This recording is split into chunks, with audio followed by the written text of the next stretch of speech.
This is the director of Lisa F Up the World, Christian Breslauer. He's directed some of the best music videos on the planet, and we're so excited to get inside your brain and understand this masterpiece a little bit better. Yeah, me too, man. I'm trying to get inside my brain. We'll find it together. Also, we have some students here from our mentorship program just hanging out with us and asking questions, so we may answer a few in this episode. If you're interested in learning more about that, check out the link in the description. This is so good. In particular, cell 13 is varied. Who picked 13? Did you pick 13? The joy of working with the K-pop artists, right, is there's so much world building into everything they do. In particular, with Lisa's album being called Alter Ego, they had a whole printout sheet of each alter ego and like what their favorite color is, what their favorite number is, and like their zodiac sign and all of this stuff. So we just used it. And in particular, Vixie being like this one that was a bit edgy, and the villain 13 was her favorite number. So we just threw that in there for the fans. That's crazy. Is very fascinating. Take a look for yourselves. It was one of those things that there was actually a longer intro, right? So when we started watching it, it became a bit of like a long stretch and wasn't as important, you know, just get into the video kind of thing. So we cut it down, and that's what we see here. But I think it works still well. You figure out who she is by the end of it. You know, fans want to get into it. They just want to see their superstar right off rip. You know, you don't want to spend too much time. I think this shot feels so confident just staying on it. That's it. All the dialogue's played right here. And then the first cut, you know, is so motivated. It's a bit Kubrick, right? It's like you throw it on a wide lens and just slow push down the hallway. While to me, I have no problem letting things play out in the wide just so your eyes can kind of wander as you're taking in a new place. And then really only cut in on a close-up when we really try to show you something. Insane, bro. So how was that shot through the door done? Basically just using like a macro lens to push through, because this cell door was actually a different cell. Only one of the cells had that door, but it was a lot smaller. So we basically cheated it by just pushing through on a macro lens into a green screen, and then did a similar speed plate in the actual cell, and then just comped them together just to get that feeling that it pushes in. And obviously, instead of just pushing in and sitting like a macro lens could give you, it's going further up to her, so it feels more dynamic. And then the inspo for the cell is she has like split personality, so I love this idea of like her jumpsuit is split in half, and that her cell was like a padded cell that she ripped half of it apart, and then half of it feels normal and half of it feels insane, kind of like she is. Yes. And so a lot of the little scribbles on the walls is you see Vixie, your character, you see Alter Ego, you see Scorpio, which was like her zodiac sign. There's just a bunch of little Easter eggs you throw in there, especially in the world of K-pop where the fans are so detail oriented and they like live for the lore. It was just, you know, why not have fun with it? I honestly didn't even realize that. Like I completely skipped that in my first watch, but it makes perfect sense. When you see her makeup, like one side has makeup, and it's funny because the side where she's got this tattoo on her eye, under her eye, and like the mascara is heavier, is on the clean side, and the insane side is opposite. So like the duality of that, like, and I love the idea of her kind of, it's just a little bit of like a Joker clap there or something that triggers an explosion. And this was another one of Makita's ideas, because I always had the explosion and just transitioning, but he was like, what if you take it as like a chunk of the wall flies and it has the title of the song on it? And I was like, yeah, that's kind of sick. So bro, Makita is crazy. Yeah, like he brought that idea to life with that, so I got to give him his flowers there. Woo! Okay, so right here, I have to talk about this video had a ton of zooms, which kind of feels almost like a K-pop editorial style. I was honestly almost convinced when the first time I watched it that there was like a K-pop editor working with you, but it was actually just Makita. It's funny because like post zooms have been something I've done in my work since before. I mean, like the earliest videos I ever shot, I was always big in like adding movement, you know, whether it was a Steadicam guy doing something in a performance, I would always add extra movement. In every video I do, I love to camera operate, so like all these whips are me operating and me timing everything out. I did all the operating on this video, because whenever you're timing stuff to an edit, you got to be able to know when to whip and make sure you're landing it right, and you know how to bring bounce and energy into a performance. So a lot of that what you'll see is me doing that. That makes so much sense because communicating that is so hard. It's so hard to actually. Yeah, I mean, it's not that I mean, my DP is great. Andre killed this video. It's just, he trusts me too. He's like, yeah, you go for it. He knows that I know what I want, and sometimes it's easier than do a million takes and then take over. You know, it just sometimes with super specific stuff, I have no problem in operating and just getting what I want. And then the doctor's there. You've been doing all these tests on me. Now it's your turn.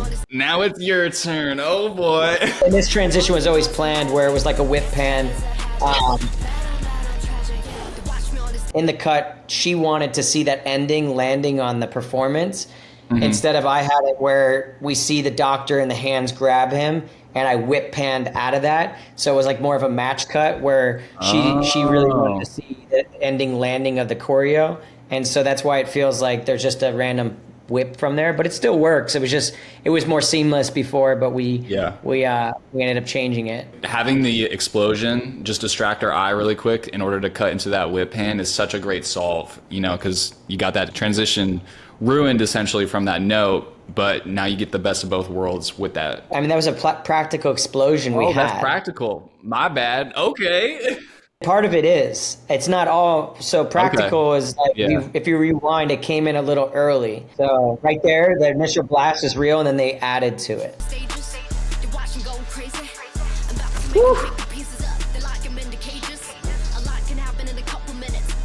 With all the alter egos popping up. I mean, I personally love infusing like anime elements in with her. You know, she actually has her own like breakdown of these characters. I'm like, we might as well, you know, dive into that a little bit and show the flashes of all of them, because this is the only one that's kind of insane.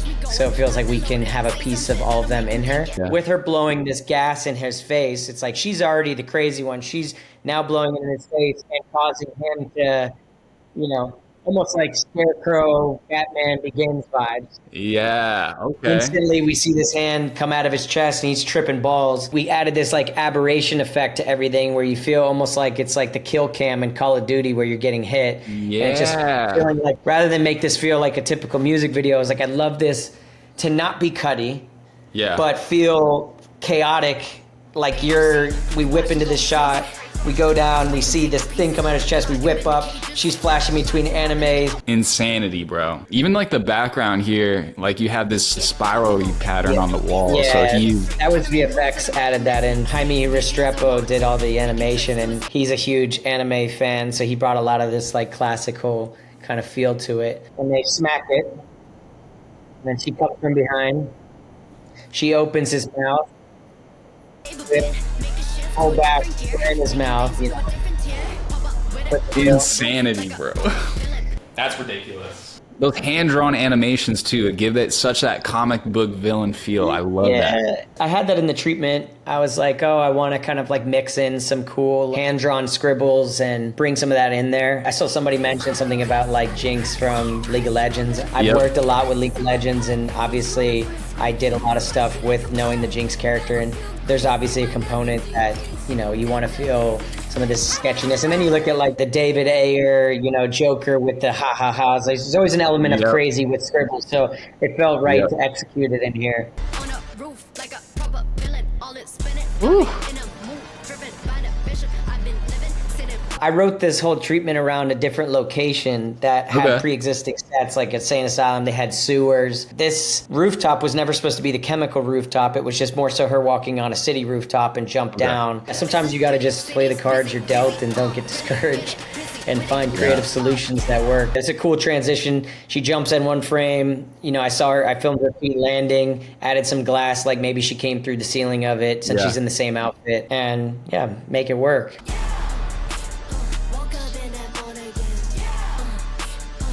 That's insane, bro. So none of that's in post, no camera shakes or anything. It's just no in camera. Shakes in post. Yeah. Stop it, bro. That's so good. Oh my goodness. Yeah, everything you see in this dance performance in the chemical plan is just me operating on the techno crane. I'm curious what kind of notes you got from the Lisa team. They were actually really cool. They just were more so about specific performance shots. If they thought, you know, she was stronger in a different take, because with K-pop, I mean, the choreography is so specific, and if somebody's out of sync, they'll always call it out. But they're actually, believe it or not, this was one of the sections that there wasn't a lot of notes in. They were just like, you know, you killed it. Let's go. I really love this yeah cut right here. That's just an animation ad where I always knew I wanted to emphasize certain lyrics, and I was like, well, that was a good one where it's like, let's throw it Yeah. out towards the camera, and then you can kind of like use it as a hidden cut. Delicious. And then this is my other favorite section right here.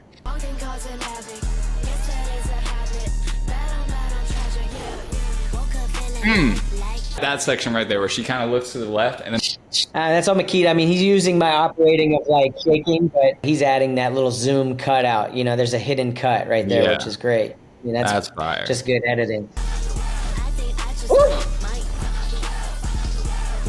Again, we get those hidden cuts in the zooms and then also those whip pans. I mean, the funny thing is I didn't really do a whip pan. I did a whip pan off her to a dancer. So that was me operating, just trying to get some other operates. But I instead, he used it where this wasn't a whip pan. This was just me doing like a slow pan from her to that. But he speed ramped the slow pan to land on the PlayStation. So it's a bit of using my operating and him just being creative to match it in, which, like I said, is being a good editor. Yeah. But that wasn't necessarily part of the plan to have like a whip pan in that. Makita, you dog. That's crazy. And then the close-up of the controller was me shooting. I shot all that stuff on my iPhone. You're kidding me. Because the iPhone has a great macro lens camera, and for us, we didn't have a lot of time. I wanted to almost feel like you could get almost a little motion control, like a cool, so just me filming on my iPhone real quick to do like a move. I can't believe that's an iPhone shot. That's ridiculous. Oh, yeah. That was my transition idea. That was like one that I had come up with. I was like, okay, let's show high price auction, give a little bit of narrative. And then I shot of her mouth on my iPhone, same thing as that other shot, just kind of like pulling back on the macro on the iPhone. You can shoot 4K, get some good. I always use it as my like B cam in a tight spot. Is this a stock lens on the iPhone? Yeah.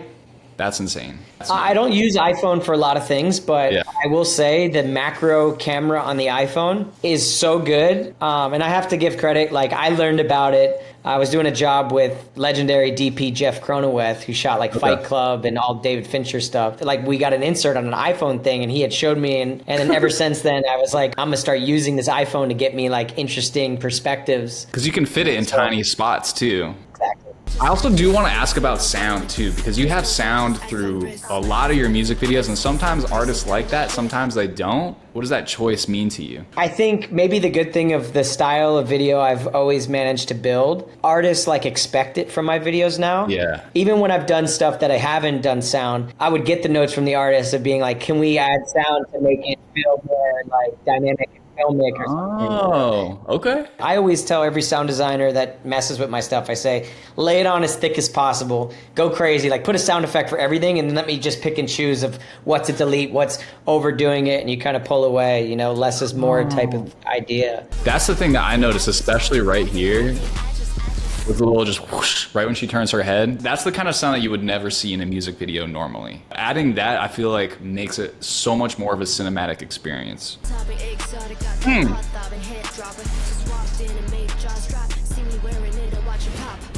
Okay, so she's smoking everybody out. AE Chemicals is coming in clutch, bro. What led to a lot of this creatively was you watch the first part of his like jaws drop when I walk in, right? So she's walking in with her girls and everybody's heads turned to her.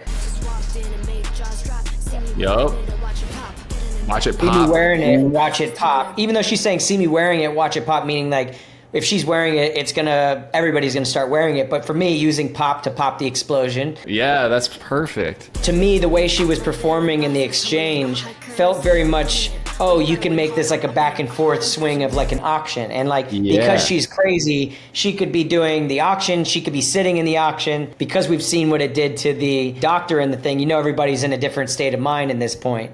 But she's already crazy. Everybody's kind of tripped out, and she's just sitting into it casually, which is kind of the fun part. This is all me operating the swings and doing the zooms. All the zooms are done in camera. Yo. Christian, I'm going to answer your question right now about whether or not editors like to work with you. And it's going to be a 100% yes, because you're operating it so fire. This is so easy to cut because you don't have to do anything. Lots of times we, as editors, are trying to fix the operating in post. Nothing to fix here, bro. High currency, I'm thumbing it. Oh, you thought I went hard? I'm up in it. I'm up in it. Yeah. Oh, high currency, I'm thumbing it. Oh, you thought I went hard? Well, I'm upping it. So she's upping the bid. I don't do it generic. London and Paris, looking real healthy. All of my carrots, give them a look, now got them all staring. Give him a look, and then you motivate a whip Give him hand. a look. You throw the look so it motivates the camera, and then she goes, "Show me the crown. Might as well wear it." So we put a tiara in there. Now got them all staring. Give me the crown, so might as well wear it. I don't know what you were on when you were writing that scene, but you cooked, bro. those are those little details that when people break down, you know, how I move through my brain thinks in this way, and sometimes it could seem like a random scene, but I let the verse speak to me in a way that allowed me to paint a scene that worked for what she was saying, but in a way that just worked for our narrative. And it's the subtle details of that people subconsciously connect to. And then if you watch it 10 more times, you might break it down or really study the work. There's a lot of details in almost every video I've done. I've hammered in details everywhere that's, you know, not always picked up, especially when you watch a reaction video. I don't see anybody always hit it from the first watch. Yep. And the other idea was that when she smashes the box, because she's insane, I never wanted the intention of her even showing up to this place to be to rob anybody or to rob this crown. It was literally, I'm here to spread chaos. The crown doesn't become a thing that's even important. She's not wearing it. There's nothing here. It's literally, I smashed this box and I'm just like, I really wanted to make this shift into black light. And we did it practically. So you'll see like the lighting shifts. And I used invisible paint on all the walls, so the black light shifts on, and the whole room was graffitied up beforehand. I was literally going to ask you about that because I noticed that, and I was like, that's too much work. There's no way they did that practically, but you're saying you did it practically. Yeah, we did it practically, but you'll notice that when it goes to the live, everything got a bit punchier because that other black light paint, the one that's really visible, you will see. So you see a lot more of the blues and the greens because the other stuff, but you see the core of it on the walls underneath it. So we went quickly between the setup, just quickly painted it. Same thing with her outfit. She was wearing expensive boots and she was like, screw it, I want you to paint my boots. And they, you know, but she painted them down and it added to the scene, you know. She's got these sick orange highlighted toes. I almost made it more of a fashion statement. This is a difference is we brought in a Steadicam operator, which is why you won't notice as many camera shakes or any of the other stuff you'd see. So this one's a bit smooth, but I think because we laid it on in the first performance, this one feels different. You'll notice some dutching and some rotating, which we didn't infuse in the other performance. So it makes them each feel their own and keeps it fresh. So I think it works. She's becoming more of who she truly is. So she, you know, things are just smooth for her now. Like this is her natural state. Yep, the Dutch angle. Yeah, and then you get the slow shutter here too, or the slow FPS. Well, yeah, I shot it like 6 frames per second, getting some warpness and craziness, just B-roll, especially because I didn't have the people sitting in, like the auction goers, they're not sitting in the audience anymore, and I wanted to feel like maybe they're just roaming around in madness. So we decided to shoot some of that 6 frames per second, and that was a post zoom out. So Makita did a lot of work in here to just bring more energy.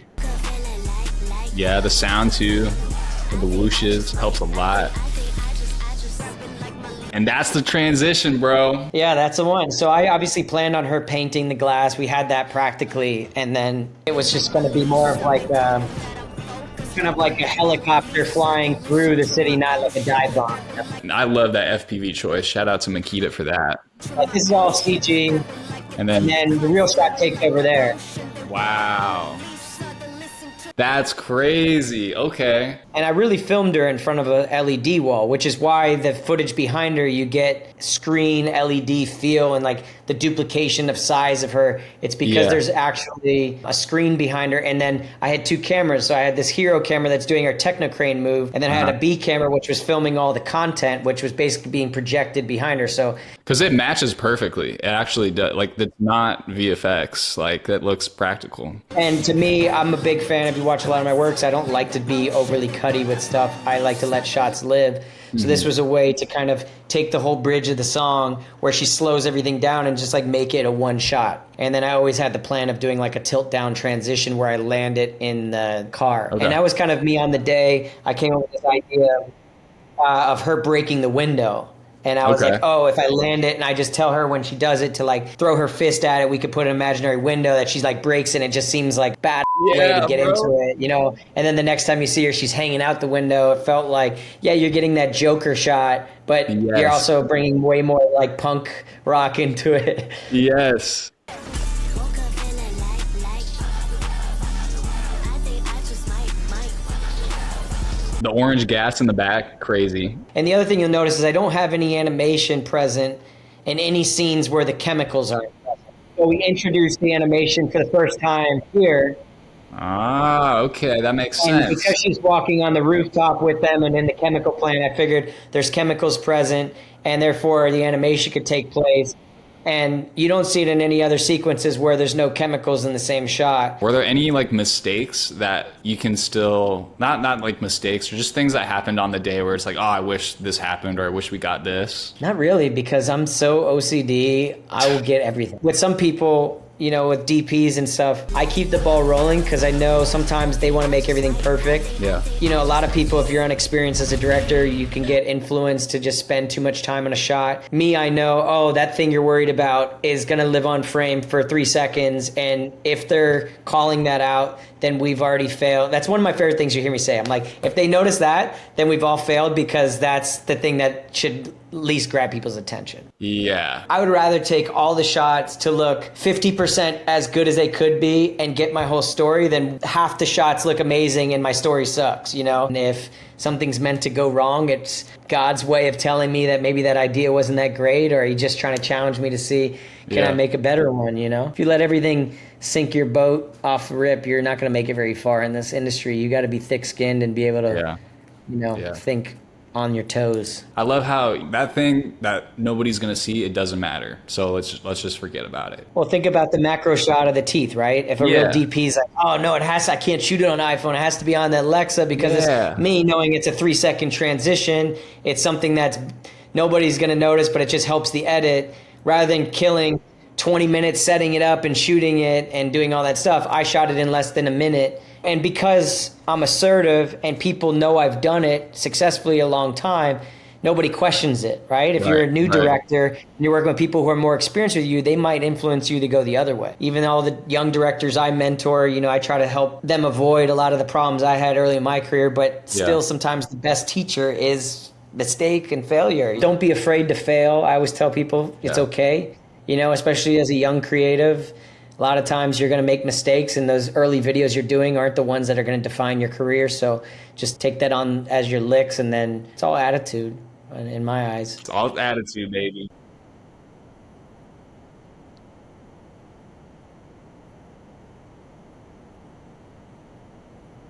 Woo! Crazy, bro. And so in this case, it was like, oh, I love the idea of it being just a flash of the moment we looked in her eyes when we pushed in the beginning and she locked eyes with the people that were looking in. It was kind of her way of a look into the window of her insanity, if that makes sense. Yeah. And this was all, if I could get out of here, this is what I would do. I always like to bring things round circle, and from reactions I've seen in this video, people laugh and like, oh, it was all her in her head. Oh, that's perfect. And I always like to end where I begin sometimes, when the video makes sense. Yeah, and you could have made it more obvious in the beginning by like zooming into her head or something like that, but I'm really glad that you didn't. It makes this reveal at the end so much more impactful. And it's literally the same shot. The one in the beginning, because I didn't plan on shortening the intro, the one in the beginning was actually not him opening the door, so I just reversed the shot. This one? No way. I shot this for real, but the one where he opens it is actually just the same shot reversed. Yo, yeah, because he puts that key into that slot way too nicely. Just being intentional with everything. If you're intentional, people feel it differently, they relate to it, and maybe that's why people relate to the work I do and I've had the success, is because I'm not just treating it as some like performance video. I'm always trying to push for the extra details in everything I do. So that's a bit of a look between the curtain in my brain. Is I can't just do stuff to do it. I got to do it because it makes sense. I'm a storyteller at heart, and I'm always a big believer in making everything feel on purpose. It shows big time, man. It really does. Thanks for your time too. I know you're super busy, so I really appreciate it. No, I appreciate you having me on. This is cool. Hopefully, maybe we'll have different videos in the future to break down. Thank you so much, Chris, for hanging out with us. If you want to join our community and be live with Chris and be able to ask questions, check out the link in the description. God bless you. Peace.